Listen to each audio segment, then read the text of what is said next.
Tija nasanga omuwala oyo nga ndaga nti amanyi kitegeera macha nina be nalina okulona saasola na banona kati tugo enbuulira aŋŋamba alina wampaki nga wayagala okubeera mutavaamu kati ŋŋamba yiyo no story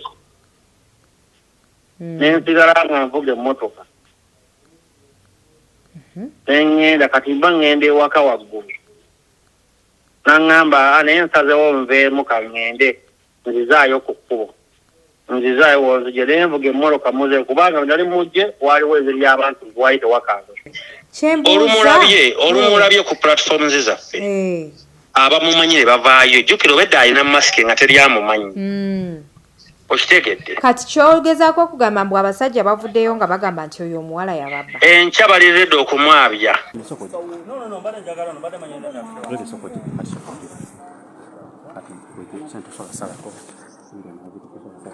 agala kumpa sente salako gamba fayi bintu bino anti kati yagamba ayagala kumpa sente asalawo kyali mugumu naye tosobola salako kyali mugumu anti ampa sente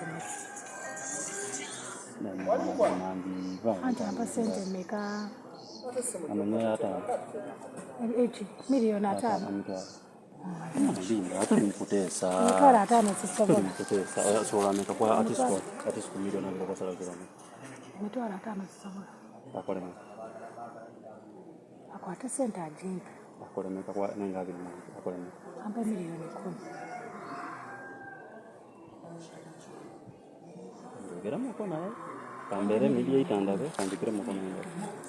naawe ojja kubaako kyofu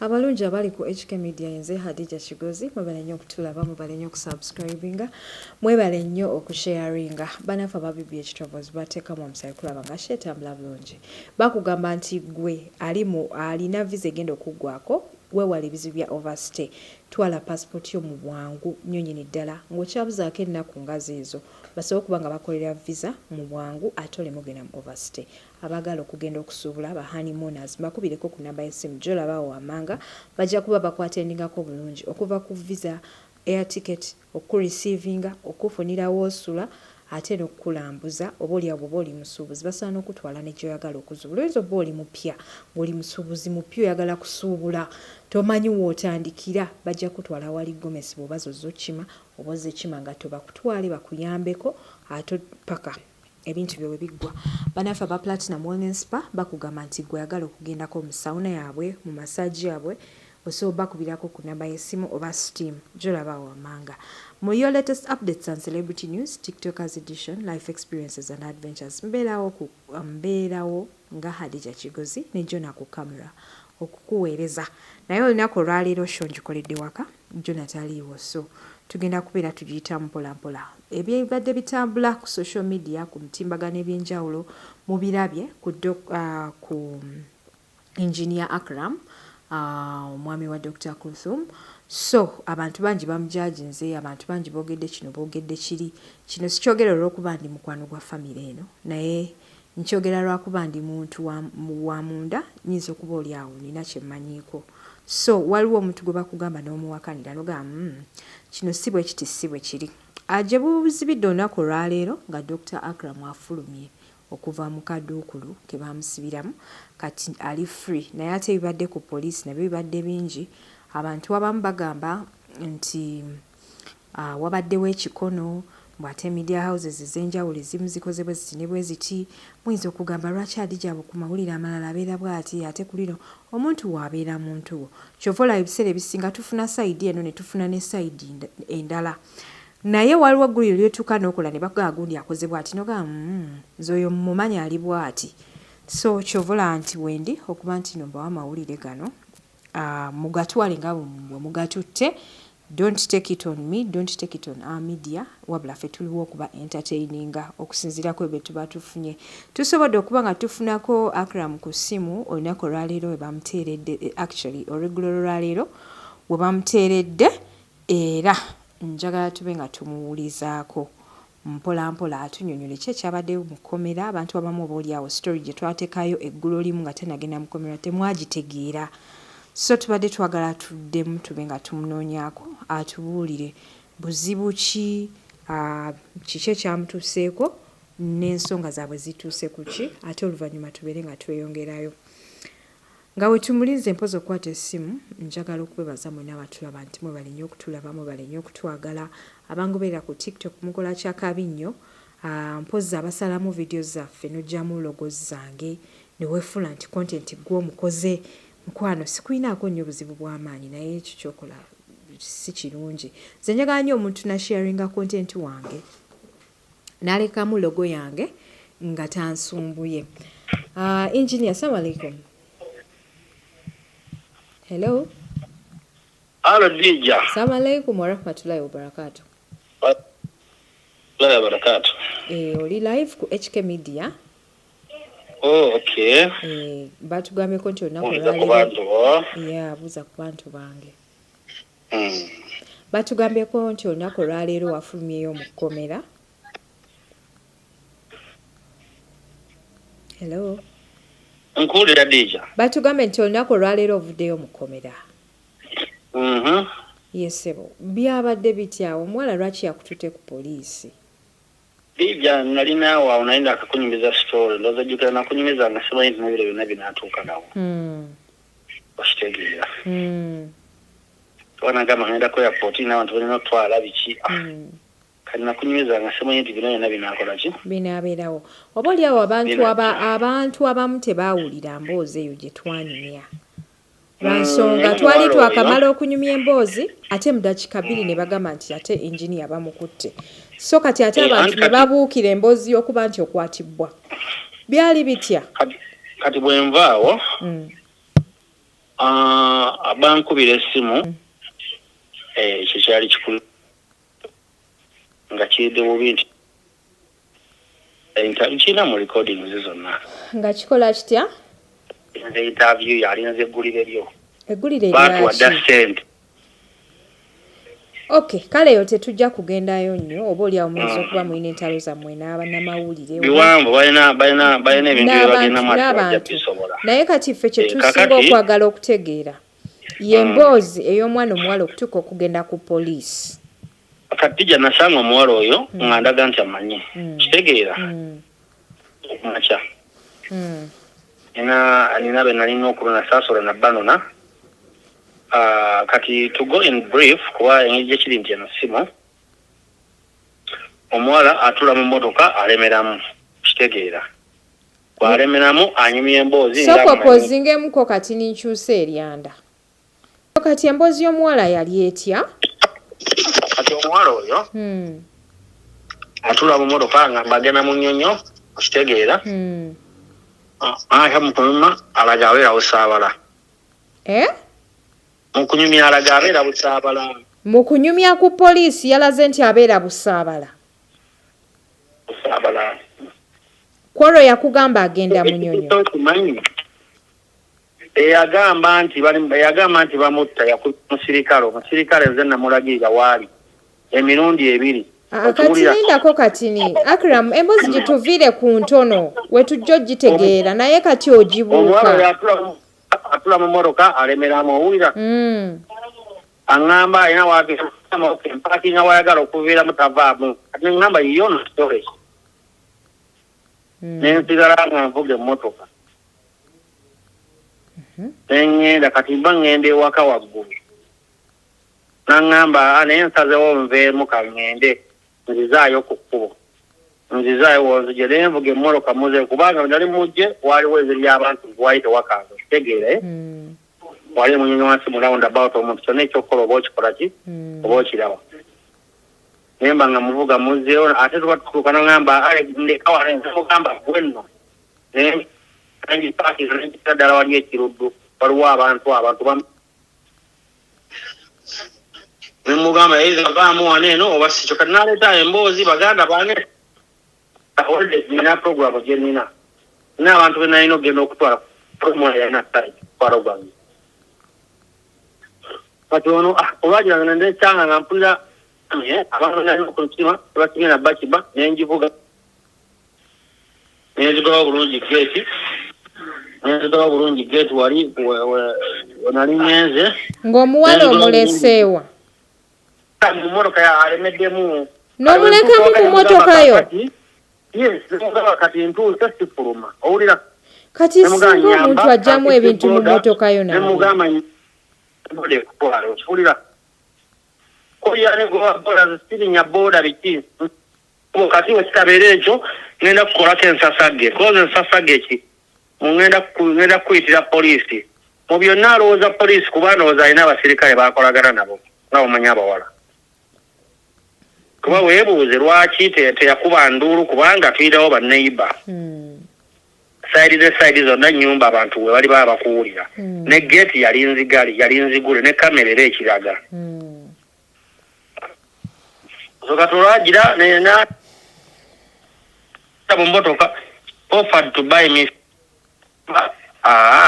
obuukabuuka mukwano sikufuna bulungi network ndowooza offered ne mugamba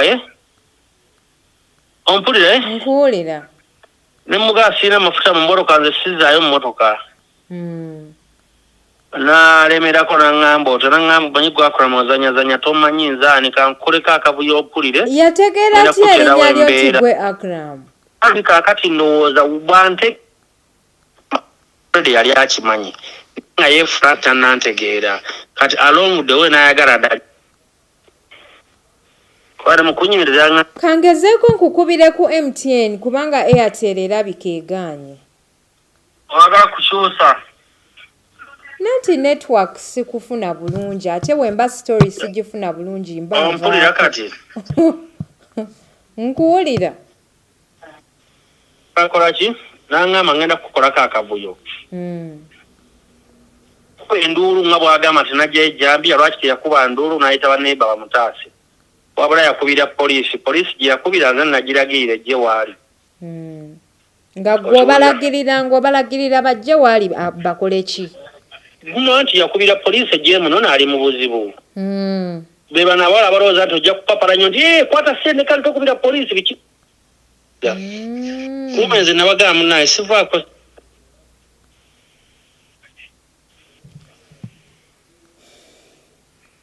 kwoli kwendi naye netiwaaka yenkwasa obusungu engineer netiwaaka y'onfu yange kati kyojja okukola tugende maaso nedda tugende maaso nkuwulira omusirikale nga ne waali tamanyiwo kyokka gwe bakuwa ejambiya omusirikale nze mulagira lwaki teyakwata amugamba banzigire ejambiya bagitadde bantu be bandabye nabo okitegeera lindako katini ebifaananyi by'omuwala bivuddeyo nabitadde jjukira nalina ebifaananyi nali namukwata ebifaananyi kati mbw abantu batandise okukola abamawulire yakolagana n'abamumalire ba Bukedde kyobola tebakwata bifaananyi bye okitegeera kati sooka ombulire ebya Bukedde sooka obireke olumulabye ku platform ze zaffe abamumanyire bavaayo jjukira obedde alina masike nga teri amumanyi okitegedde kati kyogezaako okugamba mbw abasajja bavuddeyo nga bagamba nti oyo omuwala yababba enkya baliredde okumwabya bonna be yabba yes bakubye essimu era enkya nyala kusula nga nkikonfaminze press conference ngenda giteekaawo nyiringini we baŋŋambye buli omu ayogere ku mukyalo oyo kuba bamumanyi baludde nga bamumanyi embeera ze kirabika nga akwatagana n'abasirikale mu mbeera emu oba eddala ajja n'ateekawo obuvyo bwe butyo nabba ajja n'ateekawo obuvyo ne babba emmotoka z'abantu bwe batyo kyobola wedda yeekweka naye kati ssaawa yakumwabya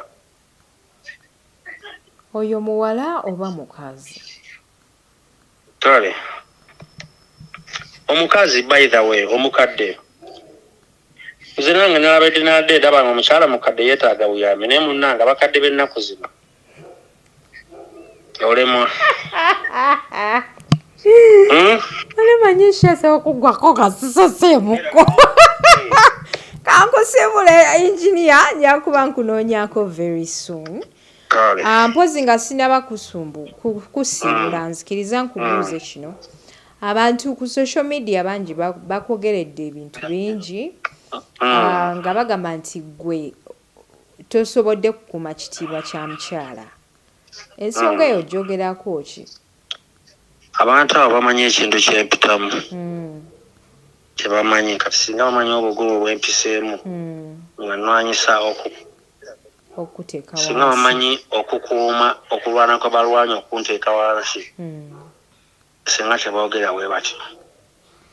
Kale nze mpeereddwa ku butwa abantu ngezezaako okutomerwa bantu nsetingiddwa emirundi mingi bantu naye era mulimu n'abantu abasinga obulungi be banjagala. Okay. Kale engineer tugenda kuba tukunoonyako olunaku olw'enkya ate oyongere okutubuulira ku bigenda mu maaso. Kale tekirina ttabu. Kale weraba. Abalungi abali ku HK Media munansonyiwa obudde naddala nga buzibiridde tuba twakooyekooye dda oba watambudde ddamuyinza okugamba adi kyabadde abuuza with attitude biki nedda. Tuba twakooye dda woba olina kyoyagala oli ku budde oyagala oyanguwa abantu nga obaweereze story netwakanfu kino kikusumbuwa olumu ka attitude katera ne kajja naye nga tusigala tukyali bulungi.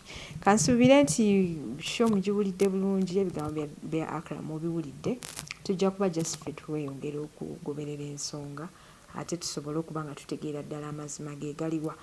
Njagala okubabuulirayo stories 2 olwaleero nzogeddeko ku actually 3 nzogeddeko ku TikTok yange ndabye nga zifunye shares nyingi ne likes nyingi. Abantu bangi bakoningibbwa mu ngeri emu oba endala.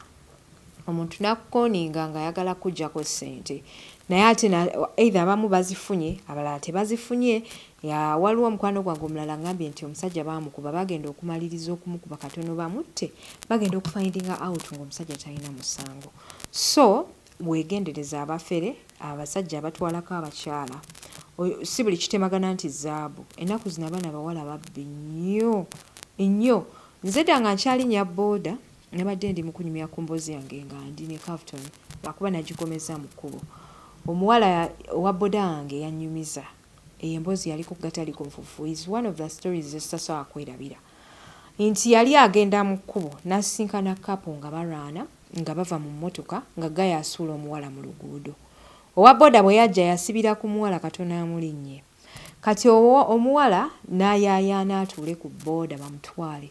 Owa booda n'akwata omuwala n'amutwalako n'amubuuza olagawa. N'amugamba omusajja ankubye biki angobye naye offices za muganange ssaawa nnyo ez'ekiro. Meanwhile obudde nga bukyali ssaawa nnyo obudde bubeera bukyali. N'amugamba ngenda kuwali eri ku Old Kampala waliwo office ya brother wange bw'aba tannaba kuggalawo ampe ssente nkusasule ondeka awanzeeyo awaka. Kati batuuka ku Old Kampala omuwala ajja akuba amasimu ndooza ne banoonya ku Old Kampala we babeera bamutulugunyiza bamubbeko booda. Meanwhile baali baagala mubbako booda. Ne banoonya we bamutulugunyiza bamubbeko booda ne wabula. Omuwala kyava amugamba osobola okunyamba n'ontwalako ekyengera. Kubanga wano brother wange office eggaddewo biki. Kati nga amutwala paka kyengera bwe baatuuka ekyengera ennyumba mwe baali babeera yalinganga bw'olaba garage oluggi. Bino bigaragi ebyedda bigaragi by'ebibaati ebibeera n'oluggi olumu naye ate kino tekyali kya bibaati. Kyali kigaragi nga kiri awo kya bibaawo baawo kiringa kijji kale nga munda mulimu ebintu bye babba mulimu cameras mulimu bodas mpitirivu mulimu abawala banywa enjaga banywa omwenge mulimu n'abasajja nga bakoleramu ebikolobero bingi naye ng'eringa warehouse ng'ekizimbe kinene. Kati bwamutuusa ng'amugamba nti kanyingira mu nnyumba nkuleetere ssente. Bwe yayingira mu nnyumba yakomawo n'ensuuluulu.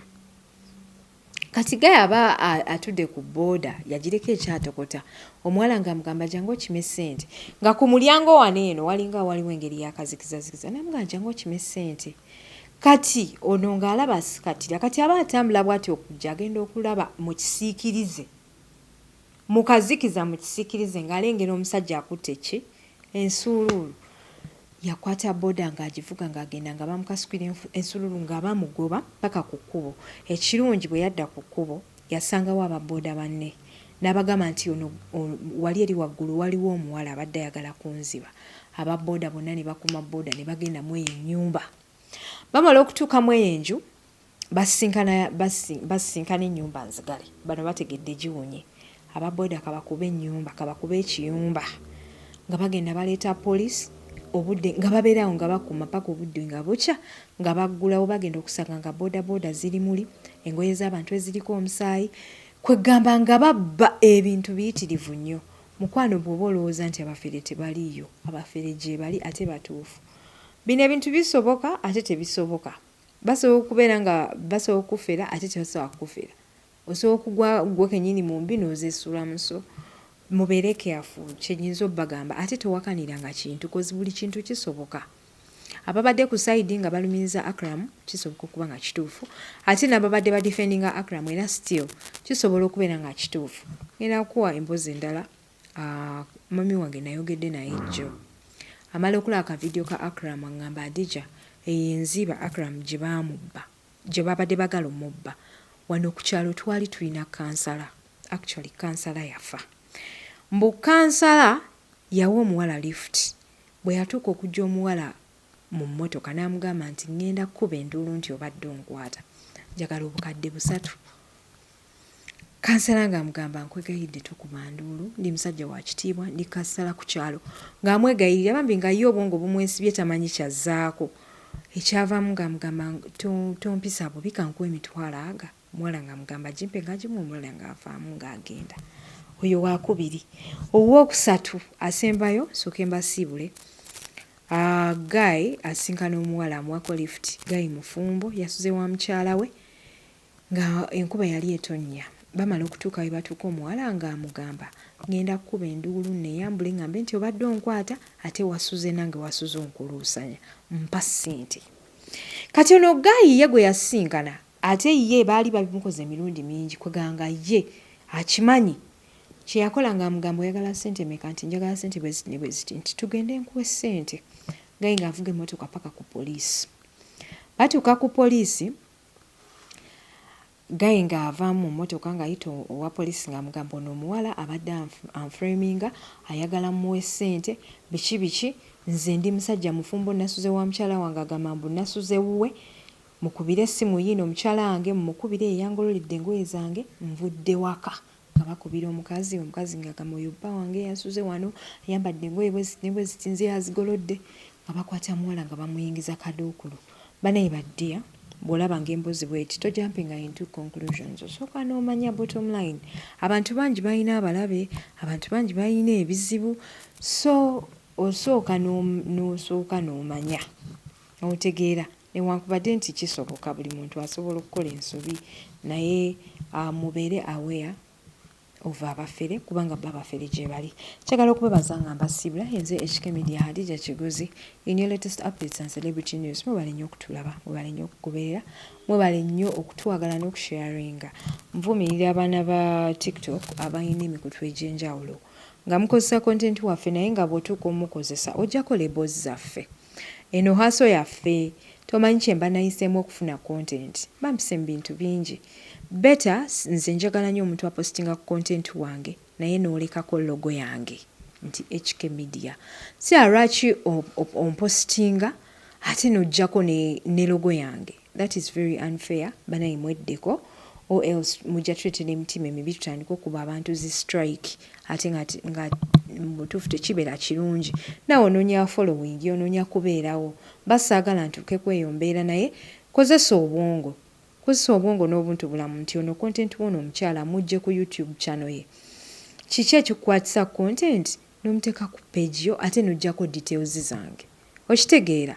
So abantu bwe batyo tujja kufaafagana nabo nnyini ddala. Munzikirize mbasiibule nze HK Media Hadija Kigozi mwiraba.